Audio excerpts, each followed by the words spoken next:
Hey guys, welcome to the WWE podcast for this official Survivor Series 2020 preview and prediction show. And tonight, we've got someone completely new that you've never heard from before. Her name is Mimi. She's a longtime listener and brand new part of the WWE podcast team to join me for nearly 2 hours of the Survivor Series preview and prediction. Of course, we also talk about SmackDown and the current product, how she got into wrestling, and introducing you guys to her at the top of the show. And she'll also be starting her own show starting next week with the highs and lows of WWE. So really looking forward to that, and I think you guys will be as well. So without further ado, let's get everything started right now. Welcome to the WWE podcast, the most passionate and authentic wrestling analysis on the web. We've got you covered with every Raw, SmackDown, and NXT show, giving you a no bullshit opinion. We know you love wrestling. We do too. So let's get this show underway. And that's the bottom line. What? 'Cause Stone Cold said so.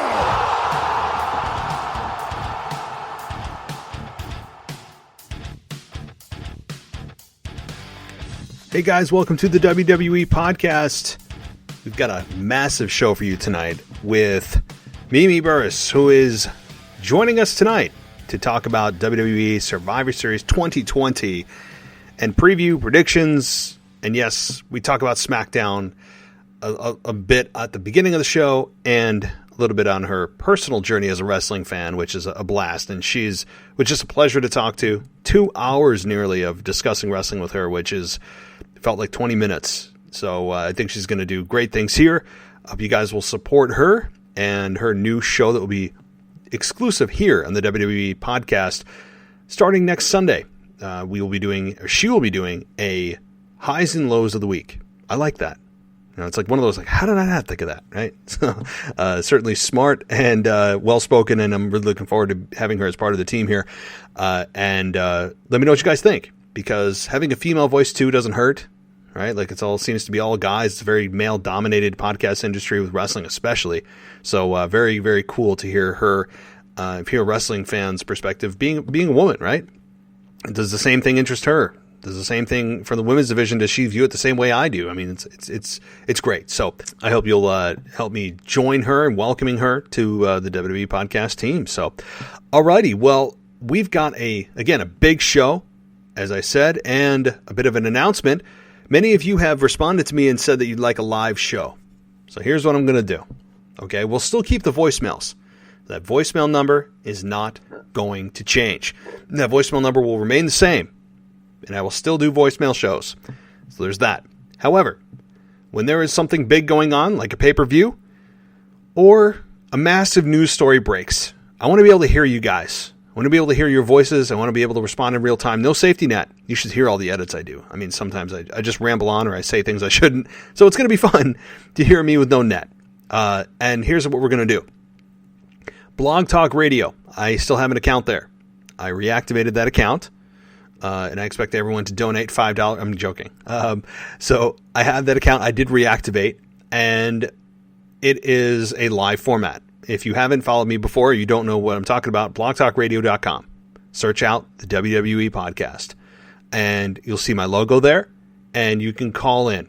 Now, here's the call-in number for the live show, not for voicemail. Voicemail is going to remain the same. But for the live show, which I will be starting tomorrow night, following the pay-per-view. It starts at 10:30, so hopefully, I'm kind of banking on it. I scheduled it and locked it in. Hopefully by 10:30, Survivor Series will be done. These pay-per-views seem to be getting a little bit shorter, and some have ended around 10. I'm banking at 10:30.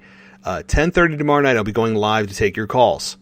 So that number is 516-387-1528. That's 516-387-1528. So call in, and you'll have to press 1 on your phone. It'll prompt you, or maybe it won't. I can't honestly remember. And if you press 1, you'll get into the caller queue. Okay, so hopefully we get some callers. If we don't, okay, no problem. I mean, like, I'll keep this for like a month or two, see how it works. Maybe it's worth it, maybe it's not. But I want to let you know I did listen, and I've got Blog Talk Radio back, and you can call in using that number. So that will be immediately following the pay-per-view, which I hope is around 10:30.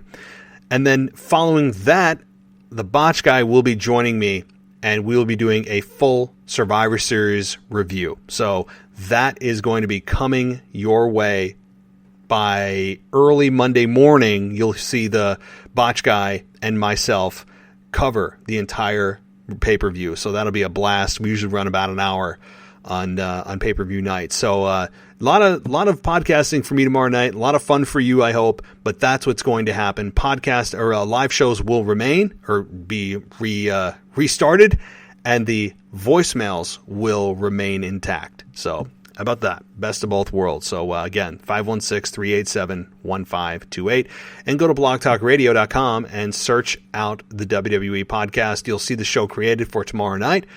And I'll also be putting out a link on my Twitter feed, which is wrestling_audio, and on Instagram at wrestling or WWE_podcast. So I'll be trying to get it out as much as possible. But if you just search it out on Blog Talk Radio, you should find it. And by the way, go follow the Botch Guy on YouTube. If you haven't, what are you doing? Right? If you're a wrestling fan, you love YouTube videos of wrestling, head on over to YouTube and search out the Botch Guy.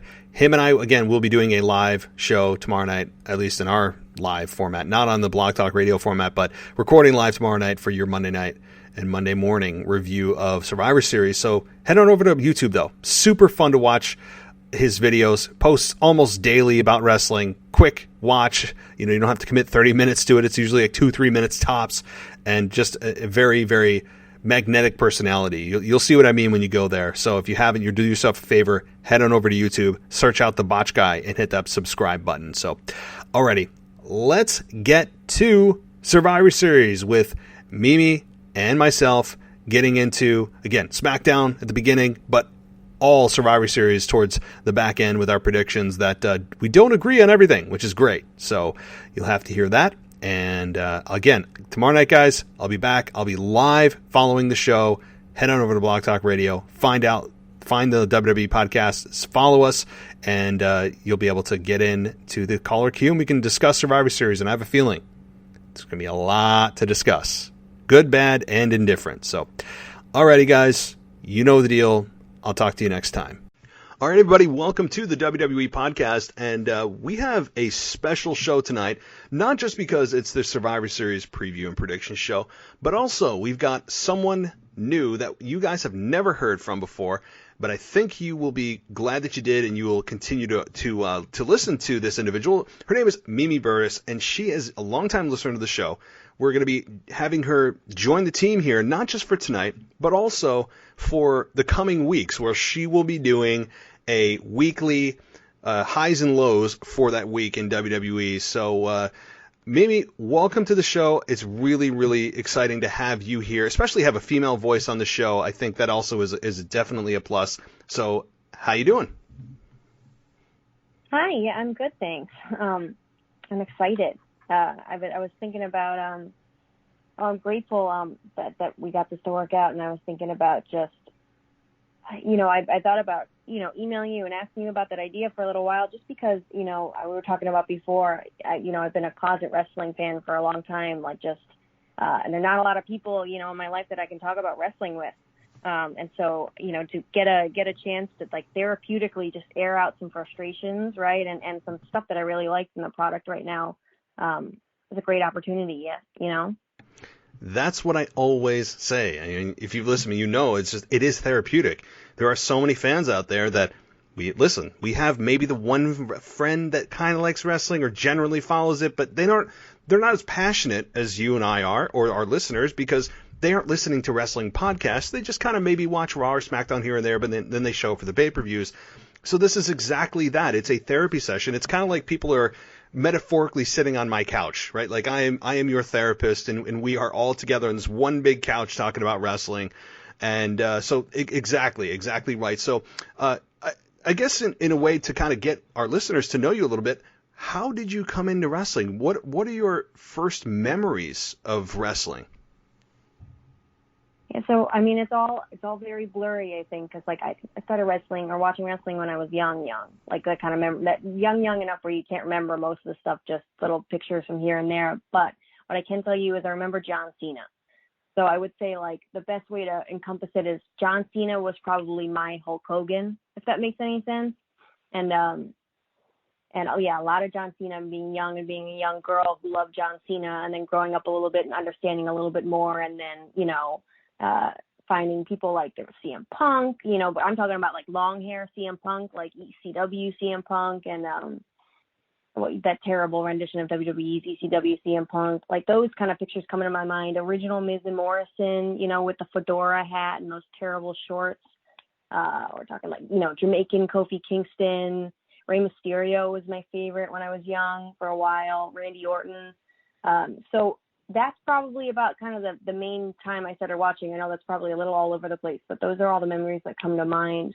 And then, being able to go back and watch things, I used to spend my time like just on YouTube, such like a dork, looking up, I loved watching anything Evolution for the longest time. I just thought Triple H and Randy Orton, Batista, and Ric Flair, I thought that was so well done. And so I would just kind of like, hop back and forth from all these random Evolution segments and matches. And so that's kind of, I guess, how I got into it. I don't remember what the first thing I ever watched was. I couldn't tell you what match drew me into wrestling and said, oh, I got to have more of this. It was just kind of, that was like, I think the Ruthless Aggression era was kind of like your version of your Attitude Era. That's exactly what it is. And that's not a bad era to come up in. I know people look at the Attitude Era as the gold standard of wrestling. And yes, it had an absolute all-star legend roster on it. And it was a TV-14. It was a different time and place. And but at the same time, the Ruthless Aggression era, even the tail end and beginning of the PG era, which is when you came in, it still had some big names in there. Like you said, I mean, it was headlined by John Cena. You had Randy Orton. Of course, I know you did see Evolution, one of the biggest groups of all time. It's really not a bad time at all to be coming into wrestling. And certainly, you look at today's product, you fast forward, my gosh, 15 years later, and you still see some of those same people here, right? Like Randy Orton, still here, still looks like he hasn't aged a day. I mean, so it's a much different product now, but you came in at a really good time, I think. And yes, John Cena is your Hulk Hogan, right? Like that's exactly what he is. And he kind of was that wholesome, pretty much say your prayers and eat your vitamins type of character. I mean, he was kind of that. He really was, which I think turned a lot of the, quote, hardcore fans, which is how they labeled me, growing up in the Attitude Era, seeing Stone Cold drink beer, flip people off, to the John Cena kind of soft version of what Austin and Rock were, which is why I think a lot of the men rejected him and continue to reject John Cena, and why they rejected Roman Reigns, I think, for so long as well, kind of the heir apparent to John Cena, being that soft kind of PG, corporately created babyface. Although not now, Roman Reigns I think is doing the best work of his career. Period. All right. So, what are your favorite do you have a favorite matches? I know that it's kind of a tough thing to ask because there are probably over 15 years or however long you've been watching. Certainly, you have a lot of memories. You have a lot of different things that you remember, that you love, and you're looking up on YouTube, as I am. But do you have a favorite match and or matches? Or moments, I should say, as WWE would like to say? Yeah, it's so funny. It's such a tough question to answer too, and I hate to give like the stereotypical answer of the first HBK Undertaker match at WrestleMania, but I also, it's like to go beyond that. I would say remember when they had you'd have to order the DVDs to watch these pay-per-views, and so I remember we had the WrestleMania, and I couldn't tell you the number, but the one with Big Show and Floyd Mayweather.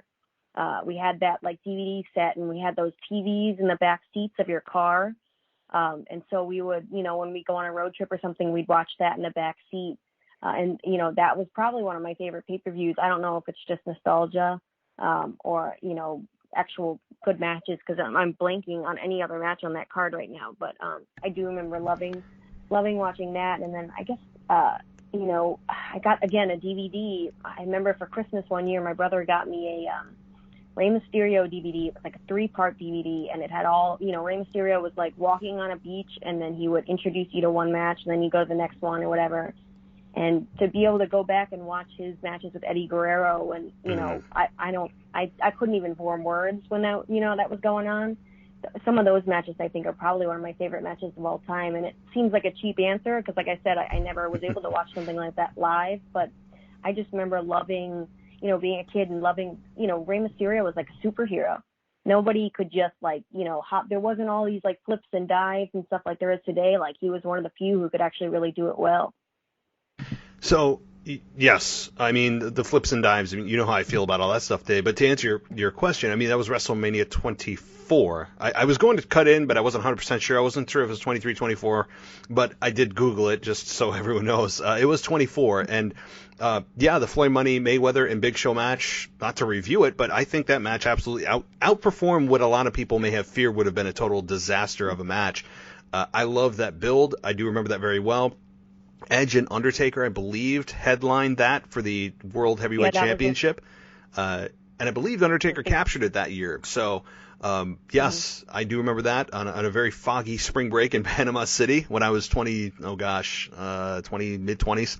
It was a very foggy time for me. But, yeah, I mean, I remember that very well. And so your memories, while you say, I mean, it is, I agree. It's hard to pick one match, hard to pick one moment, but it's really a collection of moments that you have that kind of bring you into wrestling. And while it is a tough or it's a difficult thing to come across in today's product to have those moments, when you do have those moments of like, oh my God, and you get drawn in and you get chills, you're like, this is why I love wrestling. I mean, this is why I am just forever a fan. And the latest for me was probably last year's Royal Rumble with Edge's return. But did you have or recently have had one of those like, oh man, this is why I love wrestling? Have you had one of those moments recently? Yeah, this is such a stupid answer, but it's so funny. So I'm a nanny now and like a glorified house cleaner. So essentially for the beginning half of my day, I'm alone and I get to clean and take care of some animals and whatever. And so I can listen to, podcasts or I'll put on like just random pay-per-views and I'll go through maybe like 5, 6, 7, in a random year. And then I pick another random year and I just kind of like follow the story from then. And I watched, and again, I'm going to blank on the pay-per-view, but it was only a couple years ago and it was an Alexa Bliss match versus Naomi. And it was right before WrestleMania. So it must have been Elimination Chamber or something. And I think it was 2017. There was a brand split, like a real brand split, and Naomi, it wasn't a great match. It was a botched finish, she messed up, but like afterwards, it was the first time she won the title, and the crowd's chanting, "You deserve it," and it's like this heartfelt moment, and I'm like, I don't cry. I like the dog commercial, with the Pepsi dog commercial with the horse or whatever that commercial is. I'm just not like one of those people who gets emotional about that kind of stuff or movies or anything.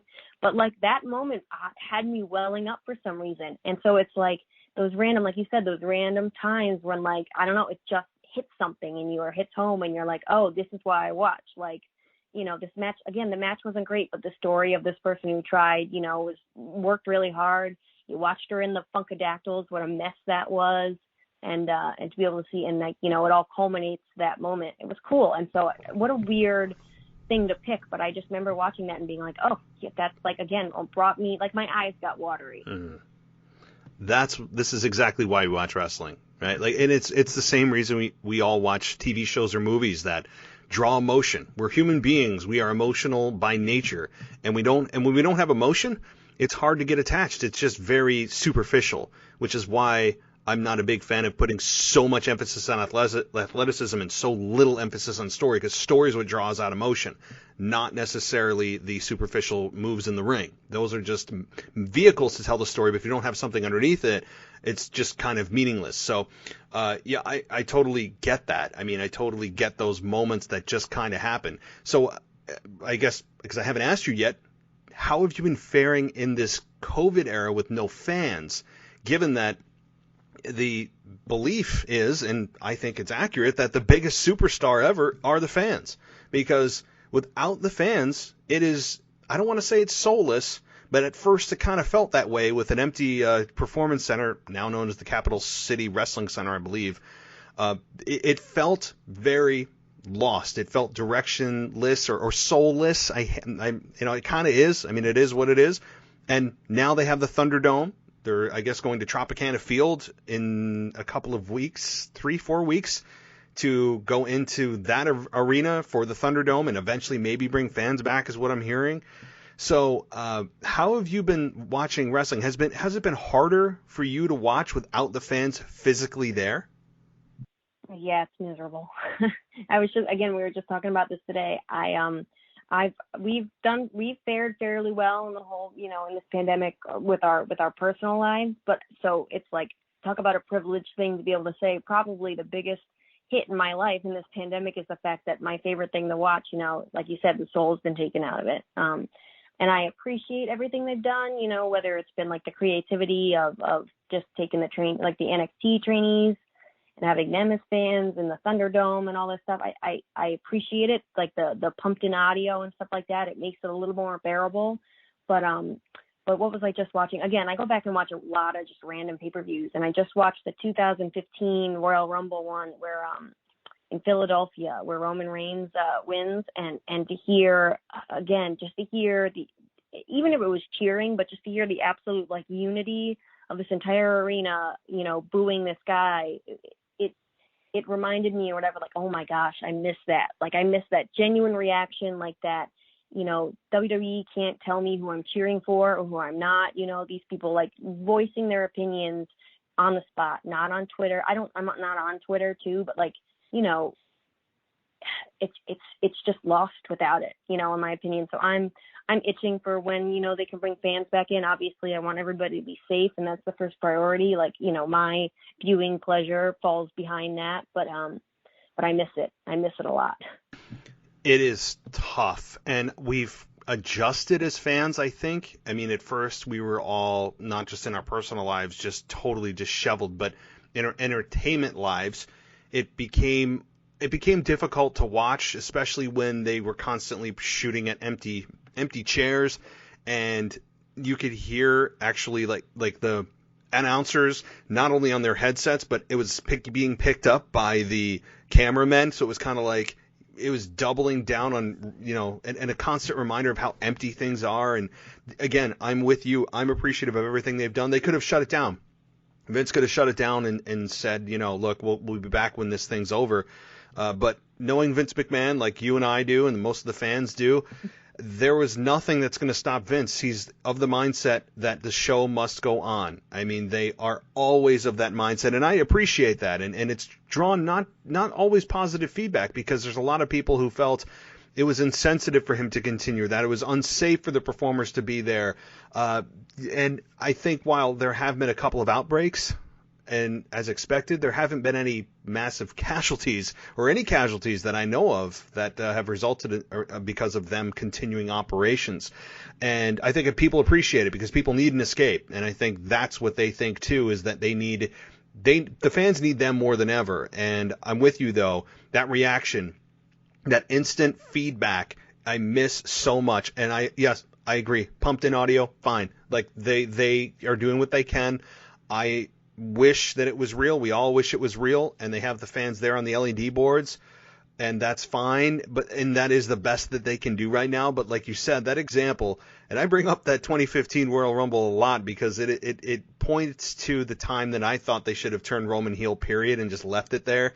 But even The Rock couldn't save Roman that night. I mean, The Rock, a returning Rock, could not save Roman. They were booing everybody. That I will never forget. So thank you, Philadelphia. That was beautiful. But that is what I miss. It's that instant reaction, that connection that you feel at home with the people that are in that arena. And yes, there is Twitter, there's Instagram, there's Snapchat. I mean, there's a million social media applications, but it's not the same. So yes, the soul needs to come back. I don't know when it's coming back. Do you have what's your guess, right? Like, what do you think will happen with WWE? Do you think they'll slowly try to roll the dice and bring people back? Or do you think they'll still kind of hold back and wait for this thing to, quote, be over, if there's ever such a thing? I think they will definitely be the first, quote unquote, sport that brings fans back in an arena. I think, before basketball, hockey, football, anything else, I think they will probably be the first, again, use that term lightly, sport that brings fans back in the arena. But I don't know. I'm at the view of trying to be not pessimistic about this, but just taking. I'd rather be pleasantly surprised than disappointed again, and having someone say, "Oh, this is all going to be over next month," and here we are, 7 months later or whatever. So I don't know. I'm hoping at least by the Royal Rumble there's some organic fan response, whatever that looks like, like vocal response, because that, again, to talk about a pay-per-view that feeds off, that countdown and the reaction from the fans. So I don't know when, but my hope is by January, but I doubt that's going to happen. I know. So and I'm with you. I'm sorry to cut you off, but I'm just, I keep doing landmarks in my mind of, okay, well, maybe by SummerSlam, right? Like they got to have fans try to be there by SummerSlam. And now we're at, Survivor Series. It's kind of like the beginning of the road to the Rumble, which is the road to road to WrestleMania. They got to have people at Survivor Series. Now we're looking at the Royal Rumble and we're like, oh, well, how people are not going to be there? That's just going to be so weird. How do they have countdowns? I mean, they'll pump in the audio, of course, but it's just not the same. And then how do they do WrestleMania? They can't not do it again this year. So at least that's the way my mind is working, is like, they got to do this, right? Like how? But I don't think it's WWE driving this. Certainly not. It's the Florida Health Department. It's the overall perception of the organization. I'm sure if they just went full bore, people would, I don't even know if honestly they'd pack the arena, because I'm sure fans would actually still be hesitant. But I don't know if they're concerned about a PR pushback of, wait a minute, this is so irresponsible of WWE. And, they're very sensitive of that, and rightfully so. But yeah, I think the bottom line is we all miss fans. I know that I'm sure the wrestlers miss us as well, because they are born for that reaction. They're created from that reaction. They live for that reaction. Their whole character is built around crowd reaction. And when they don't have it and we can't be there to supply it, it's really hard. And I'm sure we're all in the same boat. I could say that pretty confidently. But as we get into Survivor Series, we have a lot to talk about. We're going to get into the specifics of the matches and your thoughts on what could happen, and my thoughts as well. But before we do, SmackDown happened. SmackDown happened last night, and what did you take away from that? What are some of the key items that you maybe wanted to chat about before we get into Survivor Series? Yeah, I don't know where to start, right? I think not to start on a low note, but the first thing that comes to mind is, I guess, that we're talking about the 5-on-5 elimination match, the men's elimination match, and I was of which I think many other people were too, from what I gathered, were of the presumption that Big E was going to be the last man on the team. They'd have some qualifying match and we'd watch it figuring Big E was going to win, and then they just appointed Otis as Adam Pearce just said, Otis, I admire your story, or whatever he was saying. I admire your story and your dedication, or I don't know, whatever he was saying, and put him on the team. And I don't know if I was disappointed. I guess my thoughts were like, if SmackDown's going to take the loss at the pay-per-view, then I'm okay with Otis being on the team, because I don't think I want Big E to take a loss like that. But I was confused. I guess everybody else seemed to have to qualify. Seth Rollins had to qualify, and Otis is just appointed on the team. That is something that I'm glad you brought that up, because if in WWE has gotten lucky many times over the last 7-8 months, however long the pandemic's been going on now, for things that they did on TV that fans weren't able to be there to tell them, no, this is a terrible idea. And they're able to just kind of play while the parents are away, for lack of a better analogy. And that's exactly what's happening here with Otis. I think they've heard fans loud and clear that him being the Money in the Bank briefcase holder was a bad idea, given the presentation of his character, which I could go on for many, many hours about how terribly they have managed Otis. But you're right. I think this is a bad choice by WWE, not just because Otis doesn't deserve it. He's been on a losing streak for a while. He hasn't exactly been at the forefront of any championship opportunities, and he has been really just relegated to kind of a comedy side act. He's been just this guy who wears tight shirts that he shouldn't, and he likes to eat food, and he says, "Oh yeah." I mean, that's what he does. I mean, we're all supposed to laugh, but if there were fans in an arena here, I think, and they were able to react genuinely, they would have booed Otis here. I think they would have booed that choice, given that people wanted Big E. I wanted Big E. Why he's not in this, I don't know. Why Big E continues to hang on to his New Day character, I don't know. It's just hanging on to something he's not a part of anymore. So, I don't understand it. I don't know what Otis did to deserve it, which is nothing. But we are here, and I don't know. Is there any positive that could come out of this, of Otis instead of Big E? Yeah, I mean, I think the only thing that I can think of is two people, right? Chad Gable and Otis, who were organically liked by fans before, the terrible Shorty G thing happened, and Otis, was out of heavy machinery and whatever all that shenanigans was with both characters. I think two guys, right, Chad Gable and Otis, who were, like I said, organically liked by fans. I think it's going to be really hard for WWE to present something that isn't going to get over with these two guys, because like I said, people seem to gravitate towards both of them, before they were meddled with, and so I think, again, like whatever, I think it seems like he's doing some kind of coaching thing. So whatever this gimmick is, I think it's going to be really hard for WWE to screw this one up.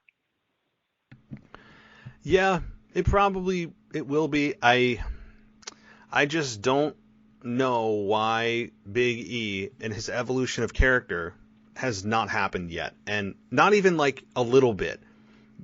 When he was away, or New Day was away and injured on SmackDown, and he was kind of on his own, and it was like, oh, here we go, finally we're getting a singles run from Big E.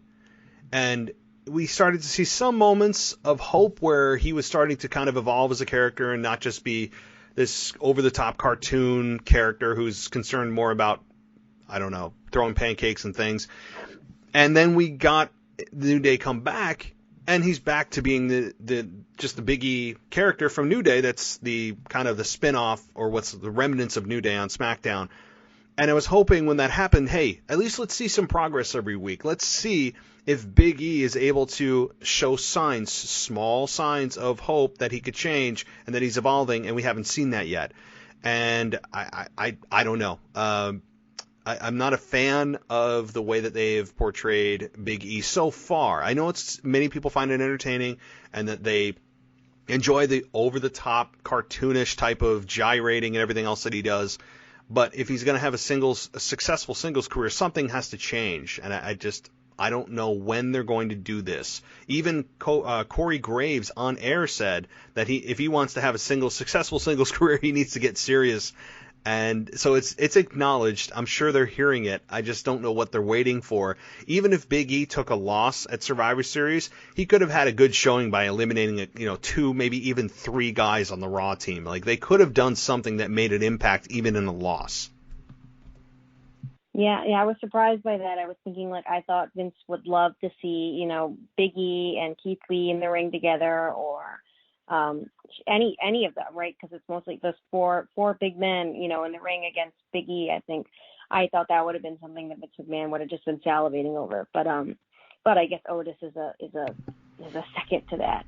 But yeah, no, I was thinking the same thing. I mean, I think the big change is going to be when the music changes. And I know it seems like a small thing, but I mean, even if it's like a remix of his, New Day music, so it's almost like just a baby step. But I think once the music changes, he's got a little bit more of an identity for Big E. I think so too. And speaking of, and I guess I'm transitioning kind of hardly here, but as far as Alexa Bliss goes on Raw, she had a music change. It came after her character change, but Alexa Bliss, which I didn't even talk about on my Raw review, had her music change to like this darker, just bass heavy type of cynical version of her music. I loved it.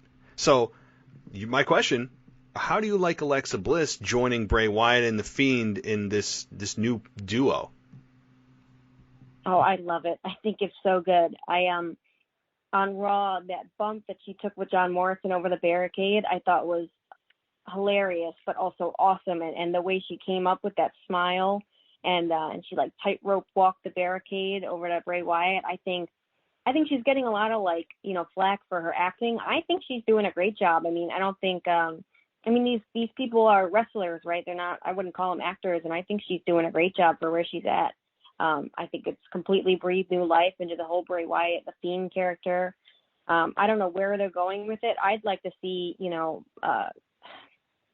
I'd like to see more of her, less of her as a sidekick, if that makes any sense. Like, I think she could be a candidate for the Women's Championship. God knows the Raw Women's Championship needs a little highlighting. And I think first, though, I want to see a match against Nikki Cross. I think, let's flesh the Alexa Bliss character out, not just as like the Fiend sidekick, but like her own, creepy, maniacal self.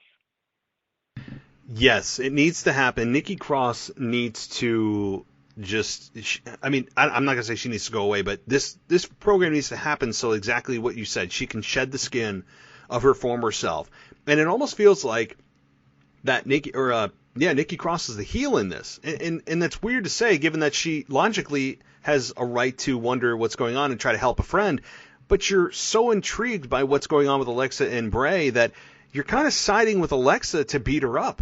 And it's not that it's designed that way, but it's kind of like they're tapping into a part of me, and maybe you and other fans, that it's like, well, yeah, Nikki's kind of right, but this is also what Alexa's doing, and I want to see her beat Nikki up. Like, I love this. It's weird. Are you feeling the same way? Yeah. I think if there were fans in the arena, she would definitely be getting cheered right now. But at the same time, I have to say they're not doing a terrible job of making me feel sympathetic for Nikki Cross. I think it's just like you said, Alexa Bliss is doing such a great job, and she's so intriguing. Like, I don't want to call her like the cool heel, but she's fans appreciate good work, whether it's in the ring or not, and I think that's exactly what she's doing. So I agree. I think I don't want to call them a tweener, but it's almost like they're both the Fiend and Alexa Bliss are almost beyond being in a category of a babyface or a heel. Yeah, and I traditionally am not a gray area exists all the time type of deal, especially for a specific character. Usually I like them to be in one category or the other. Traditionally, that makes sense and has been successful for many, many, many years in all forms of entertainment, having good versus evil. I mean, it still works today. It's not something that is going to ever expire, so to speak. It is something that traditionally works. However, with the Fiend, he is exactly that. They haven't ever really positioned him hardcore in one category. He's just kind of been what he is. He's not good or bad. Yes, he's an evil character that apparently is brainwashing people and able to hypnotize people and able to possess people.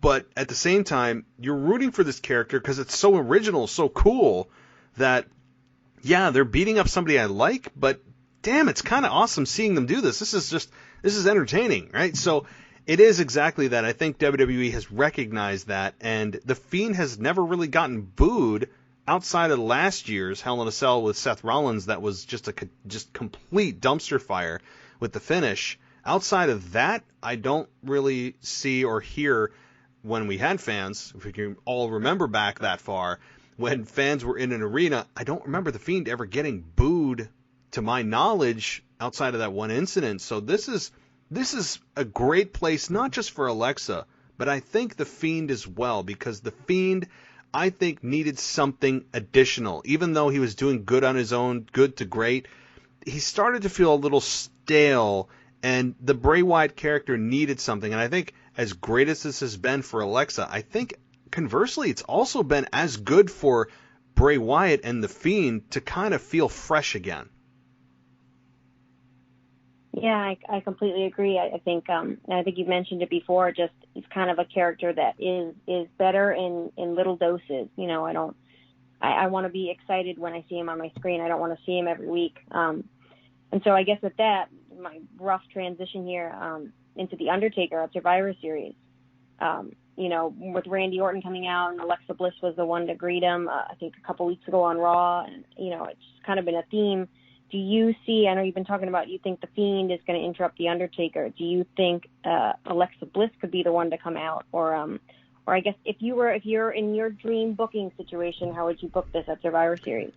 So, oh man, I've been really mulling this over because there's so much that could happen, but at the same time, there's so much that could not happen, and it's just a very straightforward 30 years of The Undertaker, thanks man, have a good day, everyone's coming out to make their tributes, and have a good night. Like, it very well could be that, and no shenanigans, and it's boring. Like, it's kind of a boring send-off. But if I'm WWE, and I'm Mark Calloway, I would be thinking, hey, it's November, late November now, we have to just get to Mania, which is 5-ish months away, and let's think of something to just do one more time. This is going to be it. We'll close it out at Mania and call it a day. Win, lose, or draw, fans in the arena or not. And I don't know how if they don't take advantage of this, I don't know why they wouldn't. I've always said that WWE and Mark Calloway, who's always willing to give back to the business, why would they not want to promote the hell out of The Undertaker's final match all over social media, pump it out in the news outlets, and squeeze every last viewer and dollar out of their audience as they can? They're a for-profit company. Why wouldn't they want to do that? So I'm still of the belief they're going to do this, and if they don't, I'll kind of be disappointed if it's just a generic, okay, send off, and he does his pose in the ring and the show ends. I will be kind of disappointed. Because we're so close to Mania, why not make it happen? So here's what I'm going to propose. Here's what I would propose if I was Vince and Mark and all the creative staff. Everyone comes out, they do their tributes. They come out and they talk at the Taker, and he's kind of like the hybrid of the Dead Man, Mark Calloway, and Big Evil, American Badass. He's kind of like all three, which is what I think the version we'll see from Mania this year with the Boneyard match. I think it's going to be that same kind of guy. And they'll all come out, and they'll throughout the night, maybe they'll tell stories and do video packages of different moments and things. And then at the end of the night, Taker comes out, he does his pose, maybe he gets interrupted, but it's just to say thank you. And you think that things are over. And then you hear the Fiend's music. You hear that, whoo, like all the lights come down, and Alexa Bliss shows up, as you said. And she just looks at Taker, comes out and looks in his eyes and said, he's here, kind of like Poltergeist, like that whole rip-off of the line from Poltergeist, and just looks at him, and the Fiend appears behind him, hits the mandible claw, and very safe bump, obviously, because there really is no bump that's needed from a mandible claw. Taker's left in the middle of the ring, the Fiend standing over him with the announcers in shock, silence to end the show, where it's just, there's not even any words needed. The Fiend is just standing over Taker looking down as the show goes off the air. Like, that's how I would book it. I love that I can hear Michael Cole's "Oh my God" in the back of my head. And I think I would probably do the exact same thing or similar. I mean, my only fear is, though, if they do this, right, and for some reason, or, you know, if we're not able to have fans in the arena by WrestleMania, is that this is a cinematic match. But I guess the one caveat I could say to that is I could see, like you said, him coming out kind of more in a big evil badass Undertaker, you know, character. But then, right, we have that theme of the Fiend changes people. And so, you know, my thought or whatever is, if he's going to come back at WrestleMania, come back as like the Dead Man, the Undertaker, like the guy who came out when they inducted Paul Bearer into the Hall of Fame and came out, you know, as the Undertaker, even for a moment like that, like stayed in character. That guy, you know, and have the Fiend, you know, change, for lack of a better word, the Undertaker back into the, you know, the Dead Man for his final farewell.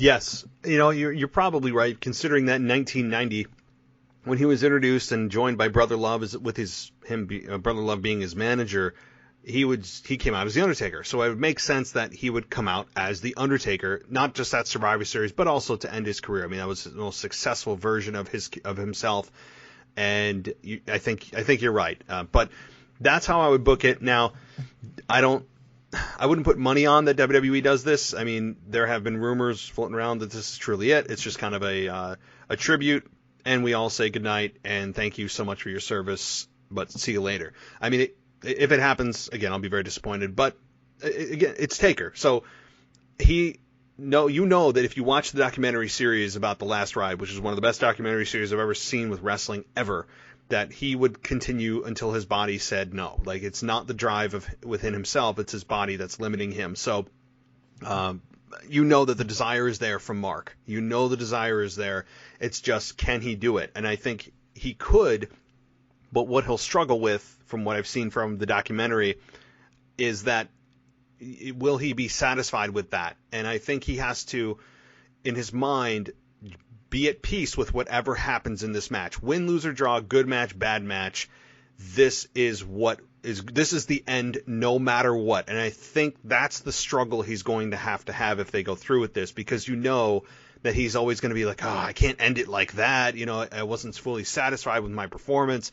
I got to do another one. And he doesn't want to have that, you know, especially if it's his last match. But I think the struggle with him is going to be internal and understanding, yes, this is it. It's going to be the best I can possibly put forward, and whatever happens, happens. Yeah, I couldn't agree more. All right. Again, that's great. No, go ahead. Did you one with Paul Bear too and the Brothers of Destruction? I mean, unbelievable. Oh, I saw both, the Mortician and the Brothers of Destruction, and it's awesome to see Undertaker, after being so quiet and being so protective of his character, to come out and just unleash this wave of doing Stone Cold's podcast and doing the 5-part documentary on The Last Ride and the Brothers of Destruction and the Mortician. I'm sure we've got way more coming too, and it's great. I mean, this Undertaker has generated so much interest and so much content for the WWE Network. It's fascinating to hear from him, the guy that's been so tight-lipped about his career over the last 30 years, to come out, and probably the greatest of all time. I mean, yes, you could say Stone Cold generated more money and he was hotter. I'd agree. You could say The Rock was a bigger star, and I would agree. But the man that's been there the longest, that has stood the test of time, and that has earned more respect than anyone in the business ever, and has had the longest running character, successful character of all time, is The Undertaker. I would say The Undertaker is the greatest of all time. I really would say that. I mean, of course, a very subjective topic, but so getting back to SmackDown, I know, again, there's are things that happen on SmackDown, but I also want to jump into Survivor Series, the actual matches and predictions. But are there a couple of things that you wanted to touch on with SmackDown before we get to Survivor Series? How about this for a transition? I guess the Natalya and Tamina match,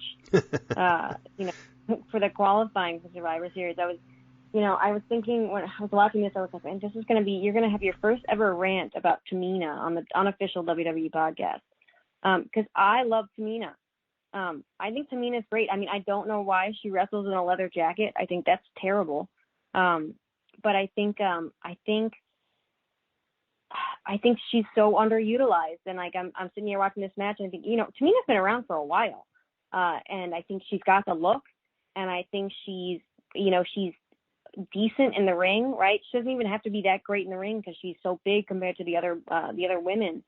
And I was rooting for Tamina in this match to get on the, not that it was going to go anywhere ever, but I mean, like, even that little run she had with Bayley on this past year, I mean, again, showed a little bit more of where Tamina, who Tamina is. But so I was upset. I thought that, Natalya went over Tamina. I thought they were going to go for the 0-for-3, on Natalya.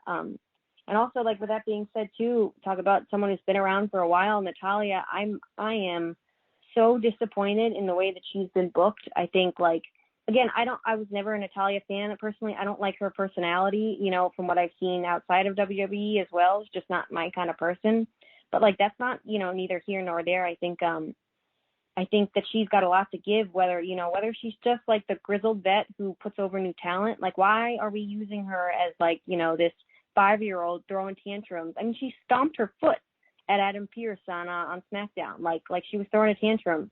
This is like a grown woman who's been, the only female graduate of the Hart Dynasty, It was like, just all around disappointed in the use of these two women. I'm really over Natalya. I like you said, especially at least the way that they're presently presenting her. It's not becoming of somebody I would want to cheer for. And apparently she's supposed to be the babyface in this contest with her and Tamina this past week. And yeah, she made Tamina tap out. But the way that they've used her, not just this week, but it's a pattern of many months, if not years, that she's been booked like this, where, I mean, number one, she's a terrible actress. I mean, bad. Like, she cannot act at all. It's so superficial, and it's like the harder she tries, the worse she becomes, and I think that's where she's at. In the ring, look, I have so much respect for Natalya. I mean, obviously her heritage and her family, where she comes from, is one of the biggest wrestling families of all time with the Harts. Absolutely, no problem there. It's just, again, her acting is atrocious, and if I have to see, like you said, a grown woman throw a temper tantrum and wear cat ears down to the ring, like, I'm sorry. Like, I can't get on board with somebody like that. She's kind of boring at the same time. Like, there's not a lot of depth to her character.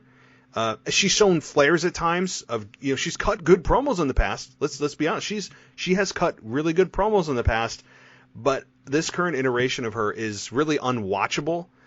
In the ring, again, she's very good. There's no question about that. And having Tamina in there as well, Tamina's kind of like the person that, I don't know, WWE is hiring part-time. Like, she's there, gone for 4 months, randomly shows up in a women's battle royal, wins it, goes away, comes back. I think that Tamina needs to, WWE needs to shed the perception that she is kind of like Nia Jax light. Like, she is the kind of the Nia Jax wannabe, or the like, I don't know, 2.0 version 2.0 of Nia Jax. I get that feeling when I see her. I'm like, oh, that's.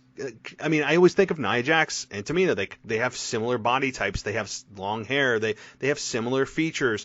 So I think she needs to differentiate herself by, you know, giving her a microphone. Like, they don't ever let her speak ever. She just shows up, usually loses a match, and goes away. And lost very quickly to Natalya. So yeah, I wasn't big on this match. And like you said, her throwing a temper tantrum like a 5-year-old, and she's a grown woman who's been in WWE for 10 years. It's not endearing. Yeah, no, not at all. I would say the same thing. Give her a mic, or, you know, Tamina, give her a mic, or give her a talker. You know, I mean, we lost Zelina Vega. I mean, think about that pairing would have been great. You know, I think about, again, like, if you compare, you know, someone like Tamina or Natalya, even just like in-ring skills, to some of the women on the roster or some of the women on the Survivor Series teams, like, they're much more serviceable, I think, you know, than Alana, who's going to be supposedly is this big baby face in the Survivor Series match. Like, again, I just, you know, because she's not blonde, or, you know, has lip fillers or Botox, you know, she's not getting the spotlight. I really think, you know, I think they could do a lot more, and you know, typical WWE, they're missing something here. And I don't think anybody looks into it, because, like you said, I think Tamina is just kind of like the part-time Nia Jax, or I love that, Nia Jax light. I mean, you know, they are both, I think they're both part of that Samoan dynasty. I mean, do something with that, you know. Put her in that faction with Roman Reigns. God knows, you know, I don't even know if she's, they're both on SmackDown. Not that the brand split means anything, but, you know, do something. They just, yeah, I don't have faith. While we could sit here and talk about the potential of both women, which I think is a real potential, they probably look at, meaning WWE, creative / Vince and upper management, look at both Tamina and Natalya as kind of the old guard. They look at them, especially Tamina or Natalya, as kind of like the old guard, and they want that shiny new toy. They've always had that shiny new toy syndrome, especially Vince McMahon has. And they've got all this talent sitting in NXT waiting to be potentially called up.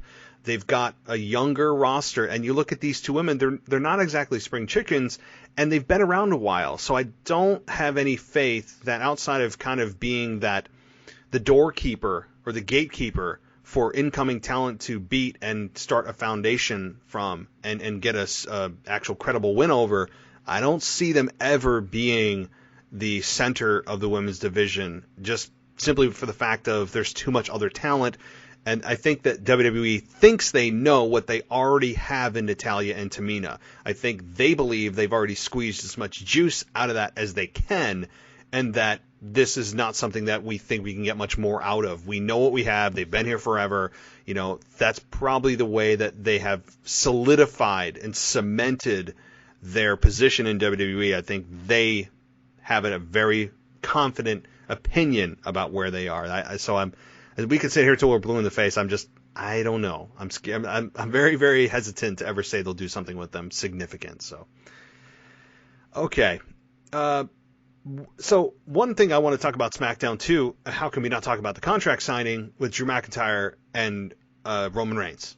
And they were invited to SmackDown, so at least we got the explanation that, okay, they were invited. Who they were invited by, I don't know who. Apparently, Adam Pearce is running everything without explanation, and no one told us why or what kind of official he is. He's just a WWE official. I don't think that's a real title. He's just a supervisor. I don't know, but he just kind of all of a sudden came out of the woodwork, and he's running everything. I will say I enjoyed the segment with these two. The biggest thing I liked about this was that they weren't on the microphone that they were holding. It's like they were having a conversation that we weren't supposed to hear. I really like that. I don't think they would have been able to do that in a fan setting because the fans would have been too loud, but in an empty arena with just LED boards with fans, they were able to do this. I really liked that small thing they did because it made it feel a little bit more real. So that's the first thing. What did you think about this segment? Yeah, I agree. I thought it was great, and and how they've really been paying attention to like you said, like little details, the no microphone, the way Roman Reigns was looking at Drew McIntyre the entire time. I feel like he looks at everybody just like with these patronizing, stares. And this little thing I saw, and I don't even know if they meant to do it on purpose, but I was thinking like the promo last week, Drew McIntyre said, that he thinks of it as an honor to be a champion, and Roman Reigns, feels entitled to it. And you see, like, Drew McIntyre comes out, dressed for the occasion. He's got a collared shirt on. He's not in a suit and a tie, but he's got a collared shirt on. He looks nice, and Roman Reigns comes out in his t-shirt, and same thing. And I was thinking, again, just like those little details. And I don't know if WWE creative is being that detailed, for lack of a better term, but I think I noticed it, I appreciated it, and I love the dialogue between the two of them. I didn't even think of that. That's a good point about the attire that they were wearing.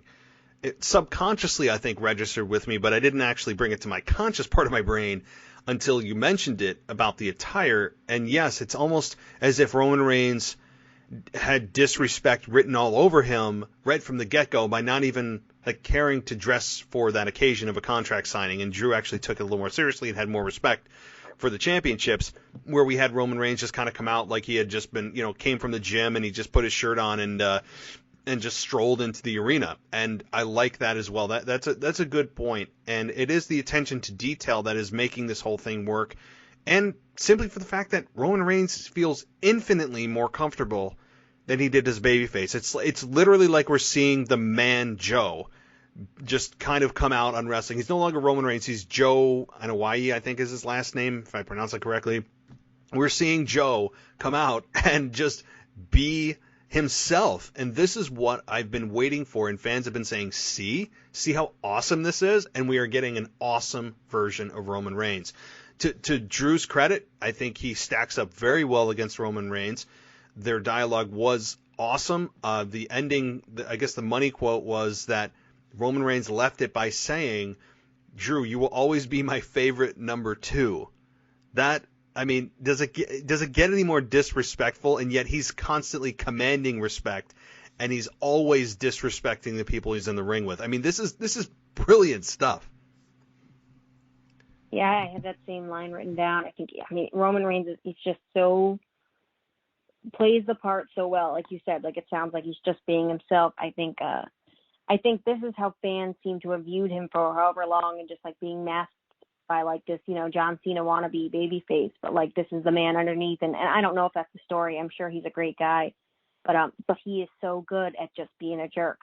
And like I said, like I want, when he comes up on my screen, I was telling you before, my girlfriend is a casual fan who kind of just tunes in for the pay-per-views and from time to time. And when she sees him on the screen, she boos, she gets mad. And when I see him on my screen, like I want to hit him in the face, or I want to see somebody hit him in the face like that's how I'm supposed to feel about a heel. He's not like a cool heel.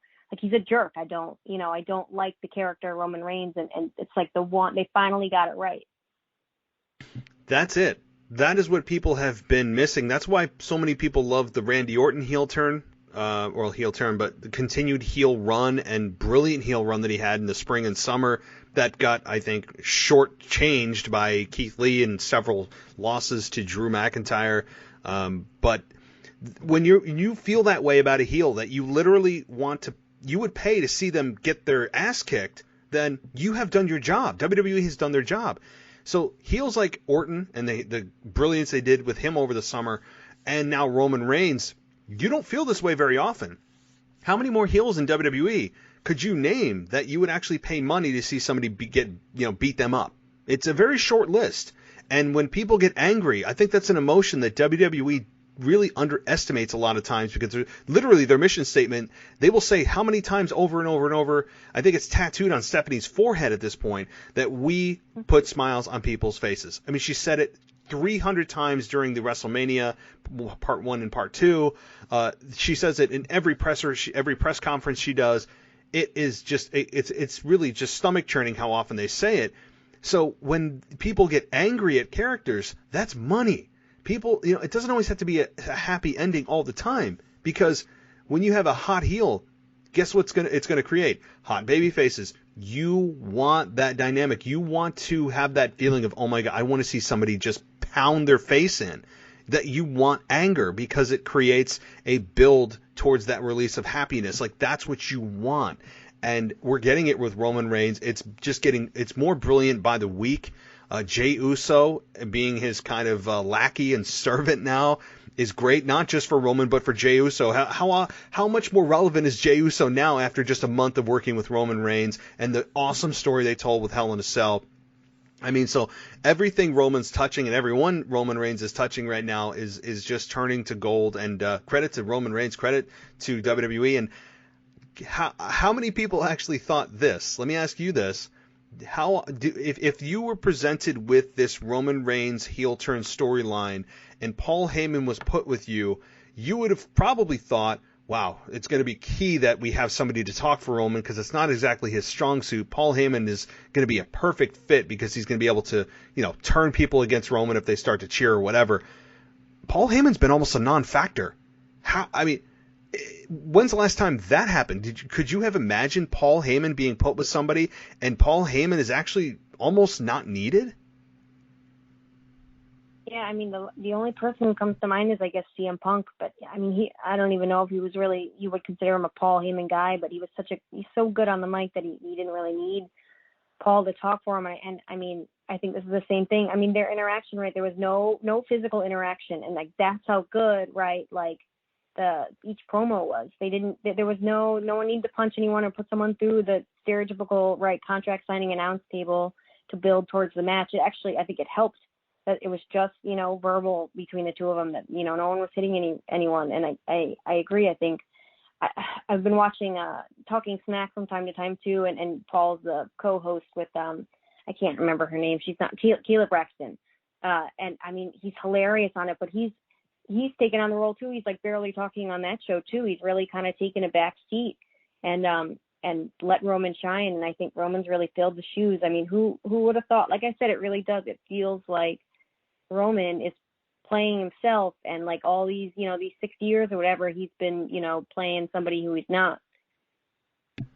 Well, he has. I mean, I've actually met Roman Reigns in person. We met at the mall here, the big mall that's near Albany. And he's exactly the way that you would imagine. He is a very laid back, kind of like humble man. But deep down, you're probably thinking this guy's got a big ego and is arrogant, but will never show it. Which, I mean, if you do, you do, and you don't show it. I mean, I guess it's all speculation. But you just get that sense, and you're like, oh, you would be such a good heel because you could let it out. And that's what I feel like I'm seeing is the face mask of the babyface corporate creation has been lifted, and now we're seeing more of what we thought was there anyway that came across through this mask of this corporate creation, that it's like, stop with this facade Let's see it, what's underneath, because we know what's underneath is more authentic.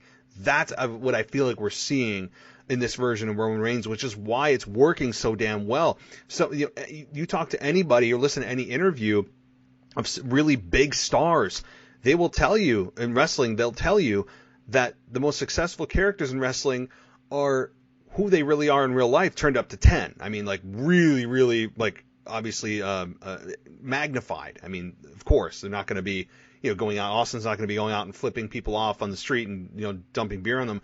But it's like that. You take that piece of you that's there and magnify the hell out of it.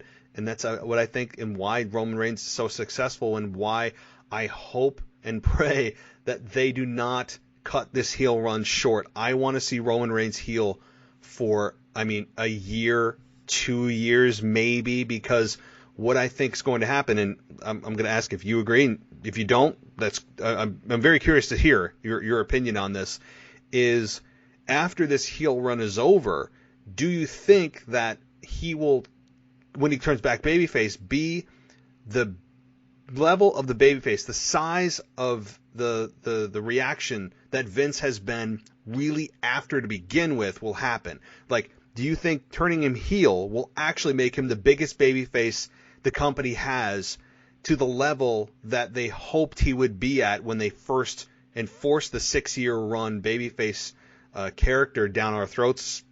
Do you think that's possible, or do you think that when he turns back babyface, it'll kind of just be like back to the same old Roman Reigns kind of mixed reaction?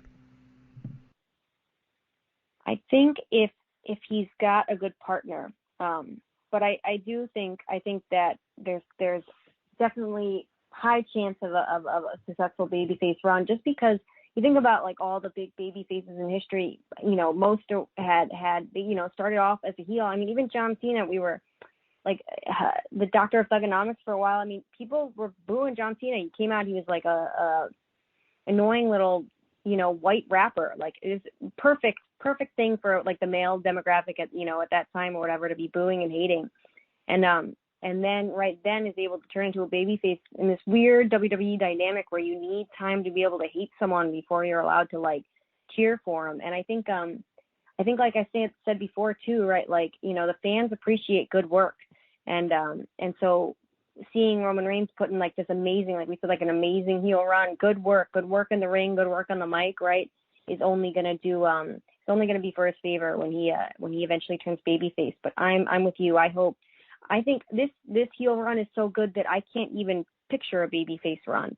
And I think that's the exciting part about it. I'm with you too. I hope it goes for a while. And I'm wondering, like you said, I don't want it cut short. Do you fear the fate of Randy Orton happening to Roman Reigns? Do you see, if Drew McIntyre goes over Roman Reigns, do you see that heel heat, dimmering? Yeah, I do. I mean, I think, and I guess we'll get into our predictions in a minute, but without giving away my prediction, I think if Roman Reigns loses, I think that would hurt him more than if Drew McIntyre loses. So, I mean, I guess I'll leave it at that to keep you guys hooked to my thoughts, because I don't think that's a match that's actually super easy to predict, but it's a match that, because I think there's a lot of possibility of interference in that match. No titles are on the line, so there's that removed from it. It's just simply personal. It's the best of the best. But yeah, for my limited answer, I would think Roman would probably lose something. I think he would lose more than Drew would if he lost. So I'll leave it at that. But is there anything else on SmackDown that you want to chat about before we get to Survivor Series? Yeah, I mean, we can make it quick, and I guess I want to hear your thoughts on the hopefully what is the end of the Buddy Murphy and Seth Rollins program and the Mysterio family. Yes. Alleluia. I believe it's over. Pun intended to the Messiah. Alleluia. Yeah, I think, and this better be the end of it. And from all accounts I'm hearing, I mean, we have Becky Lynch who's due soon for her baby. So you would think that Seth Rollins maybe takes a bit of a sabbatical and takes time with his wife and his newborn child.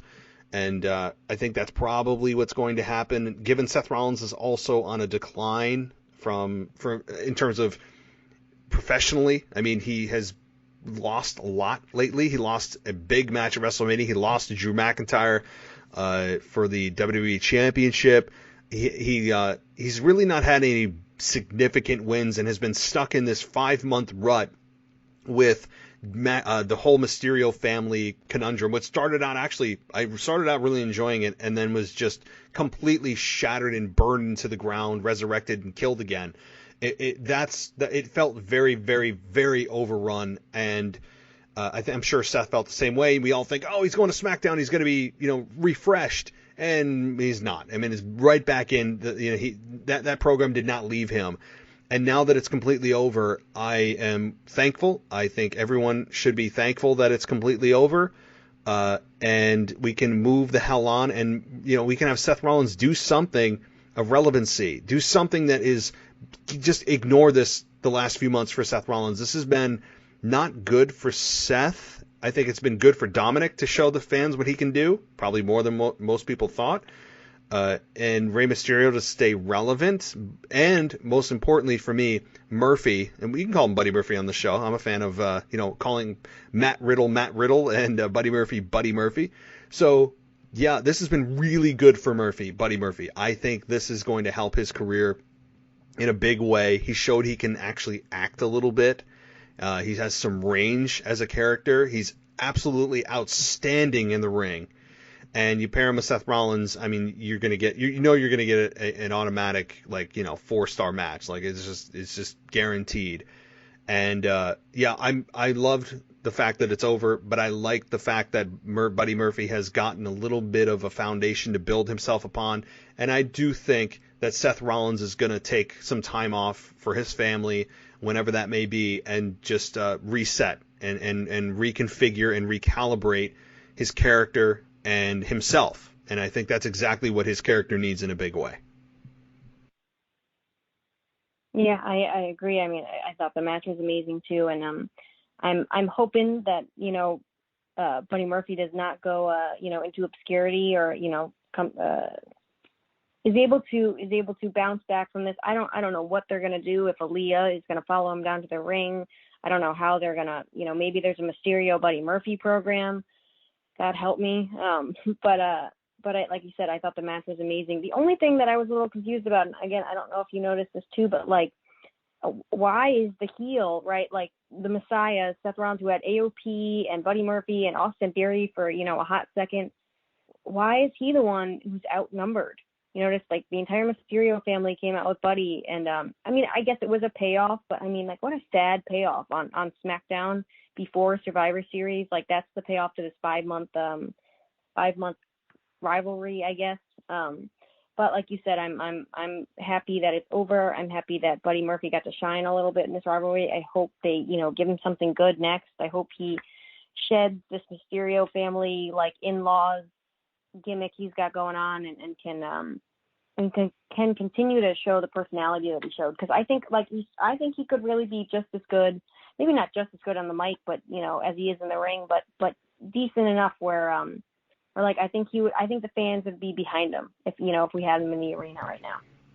Yeah, they probably would be, because I think they would see the misuse of him right now and the tired storyline that they're in. I think, and the fans know what he's capable of, and they would, I think, revolt and start cheering Seth Rollins simply for the fact that you're right. I mean, they know, the fans know what's going on, and they would say, let's move on, right? And the dynamic that you brought up about Seth Rollins being outnumbered, he's the heel. I mean, I've been screaming that from the rooftops for the last several months that, look, Seth Rollins, not only is as a heel, typically, most of the time, you have the heel outnumber the babyface. That's just like kind of pro wrestling 101. But on top of it, his character calls for other people to follow him. He's the Messiah. Well, where the hell are his disciples? You had, yes, AOP, which I think were awesome fits with Seth Rollins, and I really am just sad that not only did they get injured too soon, but then WWE released them. I was hoping that upon their return they would come back with Seth and we're off to the races again, and obviously that's not the case. And then Murphy and him started to have some, some kind of scuffle. Then he's back with them. He's not. Then they fight. Then they're back. And now they took the hard split. They are done. Like, that is good. But at the same time, not only does a heel normally have an outnumber the babyface, but also if you have a character that really calls for you to have people, considering you're a messiah and you need disciples, it's double the hit here on Seth Rollins, which is why I think that I don't know if he needs to drop the whole messiah thing upon his return after his baby is born and he takes over how much time he needs, but maybe he needs to just come back, with I don't know, like 3 people. I don't know who they may be, but he needs those heaters. He needs people to follow him. Otherwise, his character has no credibility. Yeah, I couldn't agree more. I think that was, to me, like you said, it burned hot and it burned fast. When he came out with AOP. And again, I love the dynamic of, when someone was down, when he would come and pick them up and like get them at the weakest moment. I thought that was such a good heel move. And I don't know why they released AOP. I don't know why they went away with that. I don't know why Austin Theory suddenly disappeared and there was no explanation behind that. Maybe because they wanted this, Buddy Murphy rivalry and he was just a third wheel. I don't know. I thought it was really good for what it was, and I think it should have continued. I think, it could have been a much better thing than it was, I think, but like you said, I hope he gets to go away for a little while and comes back. I hope he comes back as the Messiah character, and I hope they get like a second try at this and he does it, better and longer this time. Because I think, not only does, Seth Rollins has that like look to him, but he like you said, he's got an annoying voice. He's just a natural heel, and he's like got a natural grimy like sliminess to him that fit with his gimmick of going, picking up people when they were down, recruiting them, for lack of a better term. It was like the religious undertones to it. It was all done so well, but so short.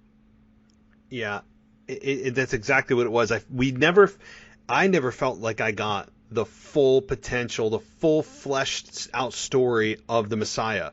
I mean, due to injury, obviously COVID didn't help. Then the firing of AOP, Murphy was kind of back and forth here, there, not there, gone. It was very wishy-washy there. There's been no solid, here's the group that Seth Rollins has. He's brainwashed these people. He came to them at their weakest moment, which is the most coward thing to do. And he basically he said that he saved them. I mean, all the psychology was good. The baseline was good, but they never fleshed it out. Like, they just kind of like willy-nilly, no explanation. Then Seth is on his own, and without people following him, how can he be a Messiah if he has no disciples? There really was no like solid follow-through plan for this. It was just, Seth Rollins has a solid character as the Messiah. It's like, but no, he doesn't, right? Like, I don't know. So, okay. Well, before I get on a rant about that, was anything else before we jump on Survivor Series?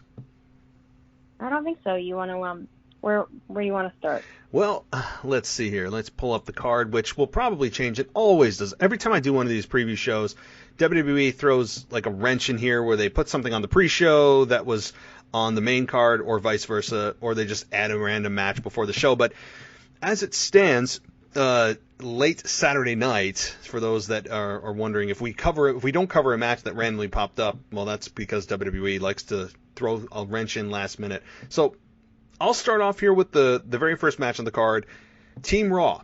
AJ Styles, Keith Lee, Sheamus, Braun Strowman, and Matt Riddle. I can't say Riddle. I feel stupid saying it. I mean, it's Matt Riddle versus Team SmackDown. Kevin Owens, Jey Uso, King Corbin, Seth Rollins, and Otis. Oh my God, that hurts to say.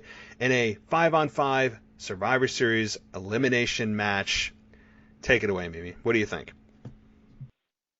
I have to go with Team Raw on this one, just because I think Team SmackDown can take a loss more so. King Corbin that's just his MO. Kevin Owens has kind of been on that same trajectory. I think it could, spark something with Jey Uso and Roman Reigns, failed to lead the team to victory. you said Seth Rollins is probably going away right now, and Otis again has been on that same path with Corbin and Kevin Owens. So I think when you look at the two teams, I think SmackDown is able to take this loss.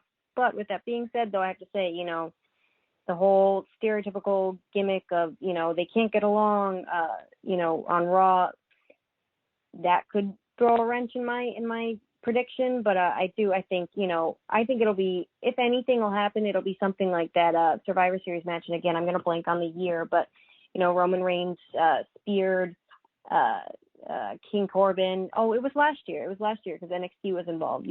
Roman Reigns turned on King Corbin, still managed to win the match, but there was some dissension, and I think that's what led into that what felt like a 4-year long rivalry between King Corbin and Roman Reigns. So that's my pick, I guess. Long story short, is Raw, and hopefully there's some kind of dissension in between, so we can take this worthless match and create some kind of story out of it, whether it's Braun Strowman and Sheamus, whatever it is, and we get a program going forward. What do you think? Yeah, and I'm having flashbacks, as you mentioned, about Baron Corbin and Roman Reigns, with dog food being thrown on Roman Reigns. This looks like it's a solid win for Team Raw. I mean, just because, for some of the reasons you mentioned, when you look at the team, the makeup of the SmackDown team, Kevin Owens, WWE seems to just kind of put him to the side and elevate him to the mid-upper card and then push him kind of back down, and then he's not there, and then he's just doing a KO show. And the way that they've mishandled Kevin Owens is another story, but that tells me they don't really care if he takes a loss. You have King Corbin. How many times has he lost? I mean, his win-loss record has got to be abysmal. I got to look it up. Seth Rollins has been on the decline. Otis, we all know what I feel, and to some degree you feel about Otis. Jey Uso, I would say he's the only hot hand here, although he lost this past week to Daniel Bryan. So when you put all these guys together, it doesn't spell a victory to me. And when you look at Team Raw, not only does Team SmackDown have a lot of the individuals that WWE has kind of pushed to the side as of late, other than Jey Uso, you have Keith Lee, number 1, and you have Matt Riddle, number 2. Those two guys in and of itself would be enough reason to possibly push this team in the victory column, because you want Keith Lee to have a good showing. He's an up-and-coming star. You have Matt Riddle, up-and-coming star. You want them to have good showings and have a potentially big victory over Team SmackDown for whatever it's worth for this fake brand rivalry. Plus, AJ Styles has his associate. I wonder if he may or may not play a factor in this. I think he may. So this to me is one of the more predictable outcomes, which scares me when I see predictable, because I've been burned countless times on predictable outcomes. But I'm with you. Team Raw, I think, will pull this one out, and I feel pretty confident about this one. Yeah, I think this will be the one if only match that Team Raw looks confident in taking out. Yeah, I think so too. I mean, again, this is just nothing more than the pay-per-view. I've said this before. This is like the bragging rights pay-per-view. Like, they might as well just rename this bragging rights, because there's nothing else on the line here. So, okay, well, on to the women's Survivor Series 5-on-5 elimination match. Team Raw, Nia Jax, Shayna Baszler, Lana, Lacey Evans, and Peyton Royce versus Team SmackDown, Bianca Belair, Ruby Riott, Liv Morgan, Bayley, and Natalya. I'm going to toss this one once again to you. What do you think? I think that this Lana, Nia Jax, Shayna Baszler table storyline has got more thought or detailed thought from creative than half the storylines, on that 3-hour show. I mean, they've teased us with it. Nia Jax has pretended to walk back to the back and then been like, nope, we're going to throw her through a table. Or, we didn't get it in the beginning of the show, and then later on in the show it happens. I mean, they have put more thought into this Lana going through a table than like I said, probably this entire pay-per-view. And so I'm guaranteeing that that's probably going to happen, right? Some kind of shenanigans with the announce table, Nia Jax and Lana. I don't think that the payoff for this weird rivalry is going to be at Survivor Series. I think they're going to wait till TLC and do some kind of tables match, which is a whole nother conversation. But because of that, I have a feeling that we're probably going to end up with a SmackDown win tonight, and not I know people are saying that Lana's going to come and have this cheap victory at the end or something, but I think you've got someone like Bianca Belair on SmackDown. I hope that they give her a big showing. I hope that they use this worthless match on a worthless pay-per-view to at least create some kind of star out of Bianca Belair. I think Liv Morgan is going to have some kind of flashbacks from the Elimination Chamber when she sees Shayna Baszler. And I think Lacey Evans and Peyton Royce are going to be eliminated in the first 5 minutes, because I don't know what they're doing with that. I mean, they broke up the best and few of women's tag teams on that roster to put Peyton Royce back on another tag team with Lacey Evans. So I don't get it. I'm so disappointed in this match. I mean, you look at last year's, I know they had NXT too, but some of the names on these teams, it's disappointing with all the women's talent that they have, with the lack of build that they've done for any of these women as credible wrestlers. But with all that being said, like I said, I think I'm going to have to go with Team SmackDown solely for my, false hope and creative that they're going to give Bianca Belair a good showing. What do you think? This match is not easy. It's not as easy as the men's match to predict. And I have been saying for weeks, and I will stand by it, that I've said Lana will do exactly what you said she could do and pull out a cheap victory. She gets put through a table for the 10th time early in the match by Nia Jax after they have some kind of scuffle, and bam, she goes through, and we're all supposed to forget about her. And then Team SmackDown will eliminate the remaining Raw members, and it'll leave Lana left. And we'll go, oh my God, wait, Team Raw didn't lose. Lana never got eliminated. She's hanging out on the outside. That's right. And maybe she's able to pull off a cheap, like you said, a cheap victory and win it for Team Raw, the most unlikely person ever to, be the final survivor for the women's division. And that, I think, still is a strong possibility. But like you said, perhaps they do something here that maybe Lana costs Nia Jax a pinfall, and Nia Jax is eliminated, and then she gets angry, puts Lana through a table, Team Raw loses, and Lana is eliminated and then gets put through a table, and then we end up at a tables match, like you said, at TLC. I think that is also equally possible. I also think it's possible that you have Lana win, this is my official prediction. I think Lana still squeaks out the victory because of how hard they're working to bury Lana as an impossible victor in this match. Like, they are going to the nth degree to make her timid, to have her slam through a table every week, to try to get some acceptance from her teammates. It's just, they are burying her character, which I really took as a sign of, okay, she's getting the win at Survivor Series. So I'm going to go with that, but they could still get to that tables match at TLC by having Nia Jax take her anger out, yet Lana wins, and Nia Jax is still angry at her, and Lana ends up, again, facing her at TLC. So, yeah, my story is Lana wins by hook or crook with a roll-up at the end of the match, or someone comes back to lay out the final SmackDown competitor, and Lana just kind of crawls drapes her arm over the person in the ring to get the victory, and you have the announcer saying, in the most unlikely of finishes, and Lana, I think, will end up being victorious. So, yeah, I'm going to take that. I know it's a popular opinion, but to me, I know it also puts another victory in Raw's column, but Vince has never been shy about Raw sweeping SmackDown at Survivor Series or getting a solid victory over SmackDown, because honestly, this rivalry again means nothing. There's no consequence. So I'm not even looking at SmackDown versus Raw wins, because there is no consequence. So that's my thought.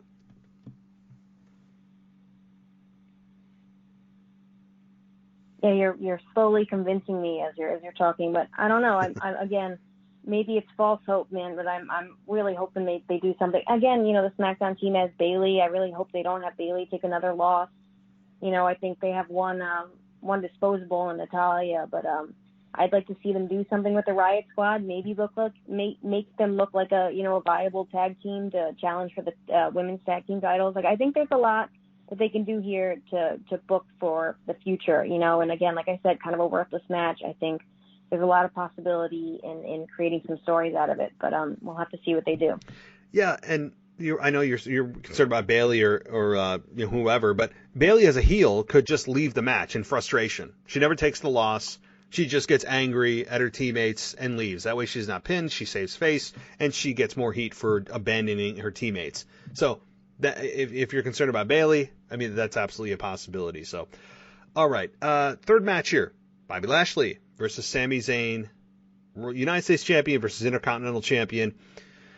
I'm going to say, I'll take this one first. I'm going to say Sami Zayn wins. Not just because I want him to win, but because I think it's the right move. Bobby Lashley losing, I don't think would hurt him nor the Hurt Business. But with Sami Zayn losing this past week on SmackDown and how good he is on the mic and good at bragging, I think Sami Zayn should win this match. I'm expecting a very good match. Both men are very good in the ring. And storyline-wise, I think Sami Zayn can benefit more than Bobby Lashley winning. Even though I know he's attached to the Hurt Business, Bobby Lashley losing, I don't think, especially if it's by some kind of hook or crook by Sami Zayn, who's the master strategist, as he called himself, I think you could see Bobby Lashley losing this from Sami Zayn's just underhanded tactics in a heel versus heel match. So that's also interesting that they've positioned it that way, but it is what it is with them being champions. So Sami Zayn wins. I feel fairly confident about that. What about you? Yeah, I have the same pick as you, Sami Zayn, but I think that Sami Zayn could probably eat the loss more than Bobby Lashley right now. But like you said, I think Sami Zayn's gonna have what he did to Apollo Crews on SmackDown. I think it's gonna be some kind of hook or crook thing where Sami Zayn pulls out the victory and is able to, like you said, brag about it that way. Sami Zayn gets the win, but Bobby Lashley doesn't really take the loss. So you're not hurting either guy, kind of a cheap thing. WWE seems to love doing that, 50-50 booking. But I'm hoping they give him more time, but I honestly don't think, like you said, it's a heel versus heel match. I don't think they're going to get a lot of time to show off like an actual good match. I think it's probably going to be, under 5-10 minutes and Sami Zayn's going to pull out like I said, a cheap victory. But I'm with you. I think Sami Zayn's going to win this one.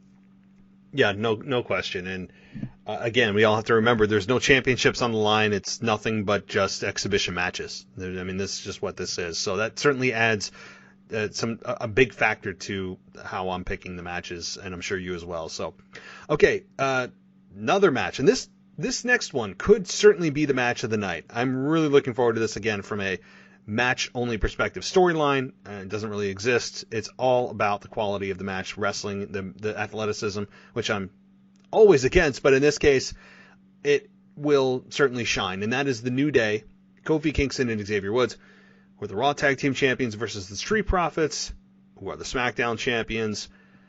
Who do you think wins this, and do you think this could be the match of the night as well? Yeah, absolutely. I think all four men seem to have a good respect for each other, on and off camera, and they're all super talented. I also think what's it called? I think the New Day would be happy to put over the Street Profits, but in like a passing the torch kind of way. But I really, I think I'm going to go with a differing opinion than what I've heard mostly, and I'm going to say the New Day pulls this one off, and I think that because they just came back, they just split off from Big E. If you notice, most matches they had, it was either Kofi or Woods and Big E. It was rarely just Kofi and Woods in the match, and so I think they need to show some kind of ability to be a tag team without Big E. And I also think they're not ready to pass the torch yet. I think to pass the torch at a match like on Survivor Series just seems silly. I think like this is something, right? WWE is going to see something good in this match, and they are going to show it to us every week, probably on both shows, bury it into the ground, like you said, bring it back to life and kill it again. That's like an Aleister Black, Buddy Murphy kind of deal. So I think we're going to see the New Day win, and hopefully later on down the line, maybe in a year, maybe less than a year, you're going to have these guys facing off again, and then that's kind of when the Street Profits are going to take the victory, and hopefully that'll have some more relevancy or mean more. Maybe it's a unification match, maybe it's just for the titles, and there's some kind of another draft or trade or whatever they do. But I think the New Day pulls this one off. Clean in the ring, no hook or crook, just a great match, like you said. What do you think? This one is not as easy for me to pick as it was for you, and I think it's because of in the back of my mind, it's for Vince anyway, it's the deranged syndrome of shiny toy syndrome, right? Like, and the Street Profits have gotten a lot more camera time as of late. The trend has been up for them, and how many times we have to see Montez Ford from the heavens jump off the top rope. Granted, it's an insanely high move. I mean, I don't think I've ever seen anyone jump that high off the top rope. I mean, ever. And I've been watching wrestling for 20-some years. And so certainly the athleticism is there. I think it's going to be the shiny new toy syndrome for Vince. I really think that the Street Profits are going to pull this one off because New Day losing, they don't lose the tag team championships. So that doesn't really matter per se. And the Street Profits, again, seem to be getting a lot of on-air time. I think they opened SmackDown this week with their whole over-the-top delivery of their lines and everything else, which, again, I'm not a fan of. It doesn't mean they're bad, just not my taste. And I think the Street Profits have a bright future, and I think the New Day, WWE knows what they have with them. They know that they can take a loss because the championships aren't on the line, and that, like you said, this is going to be an ongoing program in the future. Given the fact that they're both on SmackDown and Raw, makes it a little bit more difficult, but WWE doesn't really care about their own rules when it comes to the draft because they don't have rules, or they just make them up as they go. So I could see these two absolutely meeting once again, and I'm sure that they wish they were all on the same brand. But I think the Street Profits pull this one out. From the heavens, we have Montez Ford probably pin Xavier Woods, who is the weak link. There's always a weak link on a team, and I think Xavier is that. So that's my thought on that. But okay, two more matches: Asuka and Sasha Banks, and then Drew and Roman Reigns. Asuka versus Sasha Banks. Take it away.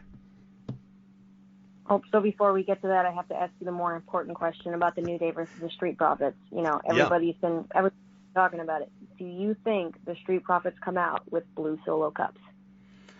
Oh, please no. Please no. No, I know that is a just a earth-shattering question. I hope not. I don't like the solo cup deal, so but I wouldn't be surprised, but please no. Please no. Please. You know those little. Yeah. Do you think? I don't know. You know what? This one I just can't predict. I think we're gonna have to wait and see. But on that note, Asuka versus Sasha, I think. Actually, I'm curious to hear your thoughts on the their face off on SmackDown, which I know you've talked about how you're not a big fan of how Asuka's kind of become a joke, and I agree with you. I have to say, I popped at the John Cena "You Can't See Me." I thought that was hilarious. But I want to hear, I guess, your thoughts on that whole face-off interaction. I thought it was awkward. I thought Sasha Banks was not great on the mic. I thought that whole segment was bad. But I'm curious to hear what you think. Yeah, it wasn't great. I mean, it was cringeworthy at times. And I say this a lot when I see segments like this. I've certainly seen worse, way worse. But a segment like this, I wouldn't want somebody who I'm friends with to try to get them into wrestling to watch a segment like this. Like this is the opposite of what I want them to see if I'm trying to get somebody into this. And this was a little uncomfortable to watch because it was just not good. I mean, I'd give it like a D. I mean, it wasn't passing. It was just kind of like, certainly seen worse, but this interaction, yeah, it was awkward. Asuka being the flamboyant, kind of screaming in Japanese, and the John Cena thing was probably the only thing out of the whole segment that was worth even discussing, because we had Asuka just being kind of just screaming Japanese until she gets to, and no one's ready for Asuka. I mean, like, she just does that over and over. And Sasha Banks, conversely, wasn't much better, as you said. I feel like she hasn't really found her promo voice. She found it a little bit during Bayley, during that whole, which I don't even think, I mean, I'm not trying to be down here, but I've buried the way that they've handled Sasha Banks and Bayley after a brilliant build-up. I don't think they paid it off very well. But this was not good. And having Carmella attack Sasha Banks for the third week in a row, I think was actually the saving grace of this whole thing. I know that people are down on Carmella. I am not. I am actually I'm more high on Carmella than most people, because I know what she was like as SmackDown Women's Champion. She was really good as SmackDown Women's Champion. People forget how good she was. And yes, minus James Ellsworth and all that nonsense. I'm not talking about James Ellsworth and all of that. But Carmella kind of repackaged in a way with her red latex outfit and her bleach blonde hair. Now it's not like, highlighted. It's just straight bleach blonde, is a nice distraction, and also bringing somebody into the forefront that was in the background for quite a while. It makes her feel fresh, even though she's been with WWE for quite a while. This was not good. Not good for either woman. I was not a fan of this. And if Sasha Banks calls somebody sweetheart one more time, as if it's like some kind of backhanded compliment, I mean, it's hard to hear and watch, given I know the talent in the ring. And again, they're both extremely talented. So long story short is that my prediction for this is I think Sasha, I think Asuka wins, because I think Carmella interferes and screws Sasha Banks for the fourth time and really gets her attention, and Asuka picks up the victory, albeit a somewhat tainted one. What do you think? Yeah, I thought about that too. I was thinking, but my thought was, I just thought, they're pushing Asuka as a babyface. Like, I know they've done it before, but do they really want to have her winning because of an interference from Carmella? I'm going to go, Matt. I think it's boss time. And I think Sasha Banks is going to take this one, just because they're now just establishing a new champion. I really think they've shown that they kind of couldn't care less about Asuka. If I were to book this, I'd be with you. I'd have Asuka go over. I think she needs a big victory. But I think WWE, like you said, has got that new shiny toy syndrome, and Sasha's kind of is the new big thing. But I did think, though, the only other saving grace to this match could be, and not because it's going to be a bad match at all, but just because, again, we've seen it before, could be that maybe, like, someone not Carmella interferes. Maybe we get a returning Charlotte Flair. Maybe we get someone else, from the Raw roster that we haven't seen in a while, returns. And again, I'm praying that they're going to use at least one of these matches to start a program afterwards, and but interferes and results in a program with Asuka. Give her something to do besides those. I thought it was funny, but that hilarious backstage segment with the New Day. But yeah, so I'm going to have to go with Sasha on this one, just because, like you said, new shiny toy syndrome. But here we go. We got that annoying 50-50 booking again. I see your point, and again, this is one I also wouldn't put money on. I mean, any of these matches could go any way, because if there's no titles on the line, there's really no weight to this. This, to me, and I've said this just as you said, that this whole pay-per-view is to set up programs within their own brands. Like, there's going to be probably a lot of interference in a lot of these matches with their own brands, because if you lose, you can't go back to SmackDown, theoretically, or Raw, theoretically, to try to get revenge, because you're on a different brand. So that's exactly what I think is going to happen here. If Charlotte returns to screw Asuka and gets right into the women's title picture, very possible. Very possible. It's a babyface versus babyface. So if there's probably going to be interference in this, no matter who wins, it's going to be a tainted victory, because they're both babyfaces. I know that's not how you normally want to have a babyface win, but it's going to have to be inevitable that one of them is going to have to take a tainted loss, and one of them is going to have to take a tainted win. So it's either Carmella comes out to screw Sasha again, or, like you said, someone like Charlotte, who apparently is getting very close to returning, and I guess rumors are it's not till the Rumble, which I don't buy it. I think it might be earlier. Could Charlotte come back and screw Asuka? Yes. So I think there's a lot of screwiness in this match. Whoever wins, it's going to be tainted, and we move on, because it doesn't matter anyway. It's just to set up a program within that own woman's brand. I think that's exactly what it is. So I'm sticking with Asuka, but you're right. Charlotte could easily show up. Absolutely. Before we get on to Drew McIntyre and Roman Reigns, you forgot the dual brand Battle Royale on the kickoff show. That was actually at the bottom here. I did not forget. I don't have participants' names. Unless I missed it, I don't believe they've announced who's going to be in this dual brand battle royal. I don't know. Do you have any idea who's going to be in this? I've never seen, or I haven't seen anything online about it, but my wild card pick is going to be, this is just an Andre the Giant battle royale kind of thing, and Lars Sullivan is just going to, eliminate every person. It's just going to be a Lars Sullivan pre-show. I like it. Yes. I'm not going to dispute you. I mean, number one, I don't have the brain power or capacity right now to think about a battle royal that never matters anyway, much less on a Survivor Series pay-per-view, of which it means less. So, but yes, we have Lars Sullivan, who haven't seen in a while. He's just been, I don't know if he's too busy on Instagram messaging married women. I don't know. Maybe that's what it is. But Lars Sullivan probably wins. Yeah, I mean, sure. That's fine. Lars Sullivan has been kind of MIA, but good candidate. I mean, I have no rebuttal to that. Like, sure. Okay, well then, if that's it, then we're in the main event here. Drew McIntyre versus Roman Reigns. I'm going to let you. I'm going to bounce the ball to you. Do you want to take this one first? Yeah, we talked a little bit about it before, and I think I'm with the majority on this one, that I think Roman Reigns is going to take this one. Like you said, I think Drew McIntyre can probably take the loss, or it will hurt Drew McIntyre less to take the loss, but I don't think it's going to be a clean victory. I don't remember the last time Roman Reigns had a clean victory.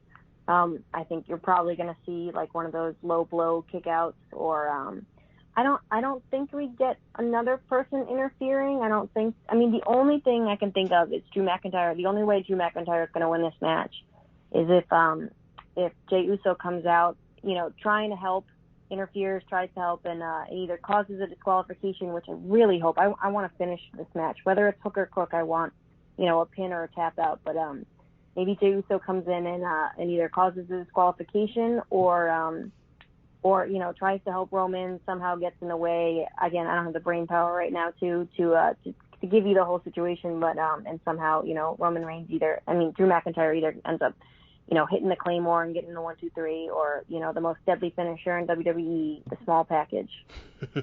I'm telling you, they should just make that the finish. I mean, you've heard me talk about it. There will be somewhere in this card a roll-up finish. You can bank on it.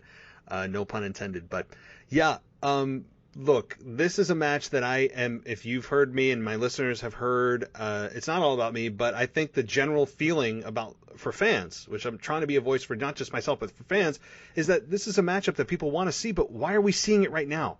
Right? Like, I am willing and I'm wanting to wait to see this match because it's a match that I have really thought about, and like, oh, these two were kind of on parallel paths. They're going to just have an absolute explosion when they meet, and they put them on a pay-per-view that means nothing in a match that's just exhibition. They could not have executed this worse in terms of having a meaningful first match. And yes, I know they had a WrestleMania match, but a couple of years ago, but that was really something that was not in the same stratosphere. Like, they're two different people now. Drew and Roman Reigns have gone through transformations from where they were at that point, but it's happening. So we're in this exhibition match. I'm not happy about it. I'm happy.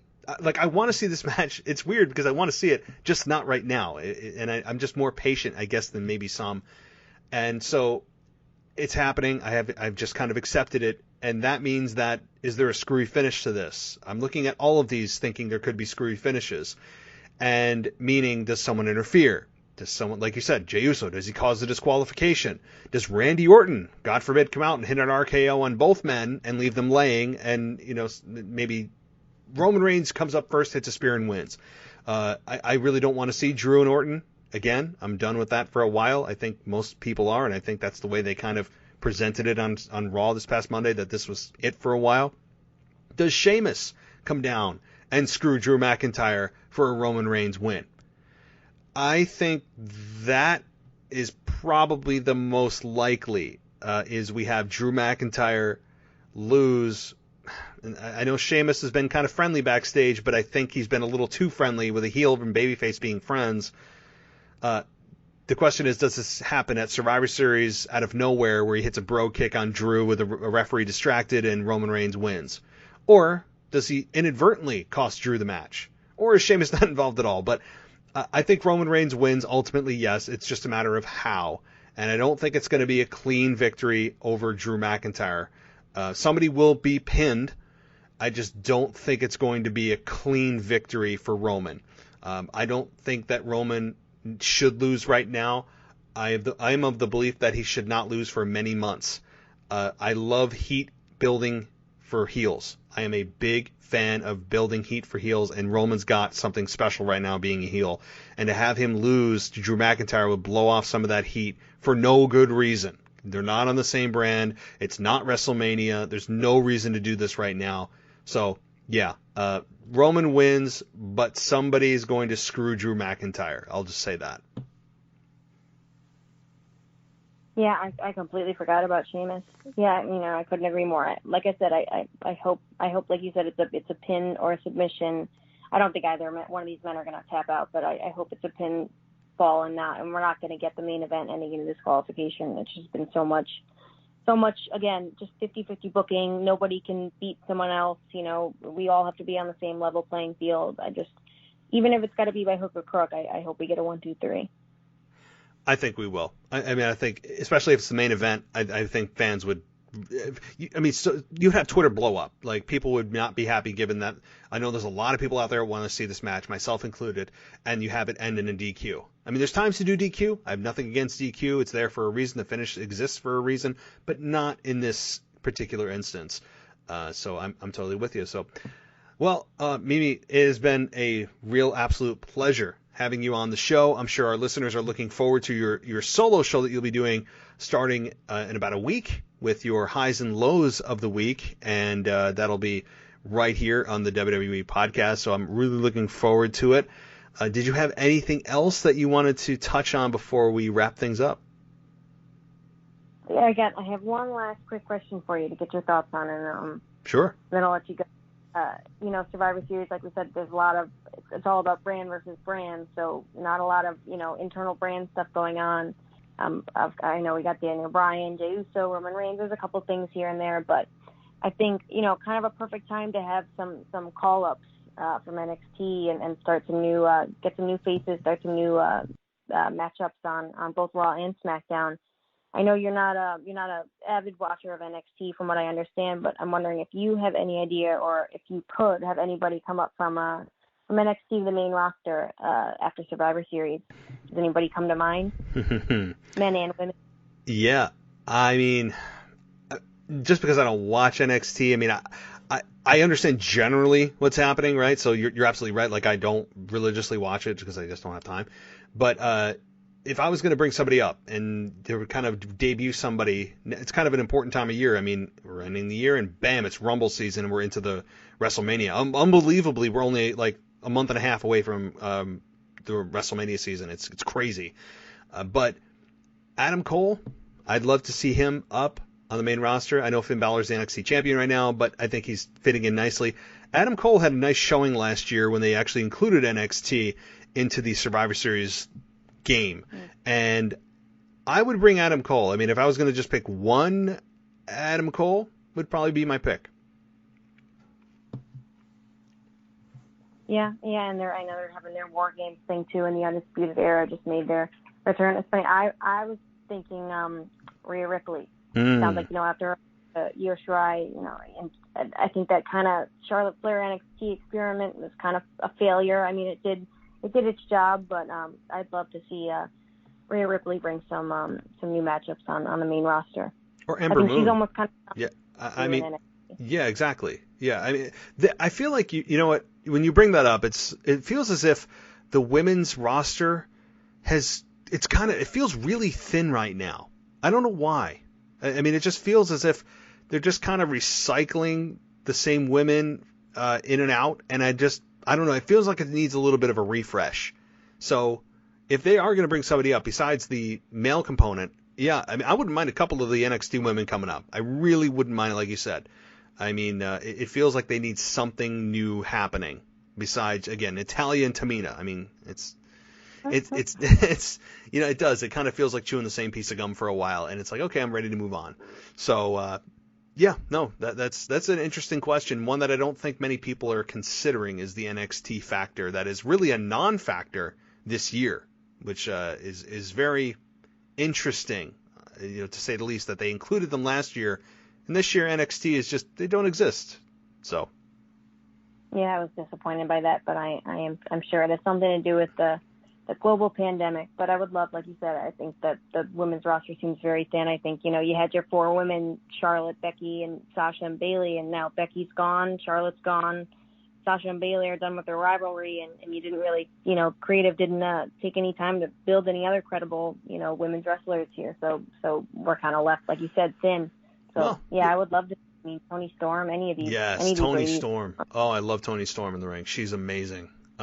Yes, absolutely. I mean, I guess they're too busy doing karaoke segments with, was it Jimmy or Jey Uso over the summer with the women? I mean, that was just, yeah. So I'm with you. Let's kind of shake things up here. And, I know Charlotte, even when she comes back, the thing with Charlotte, and I guess I'll close on this because I could go on forever, is that with Charlotte coming back, look, she's a huge star. She's probably one of the biggest women's stars WWE has ever had. No question. Future Hall of Famer. Yes, yes, yes.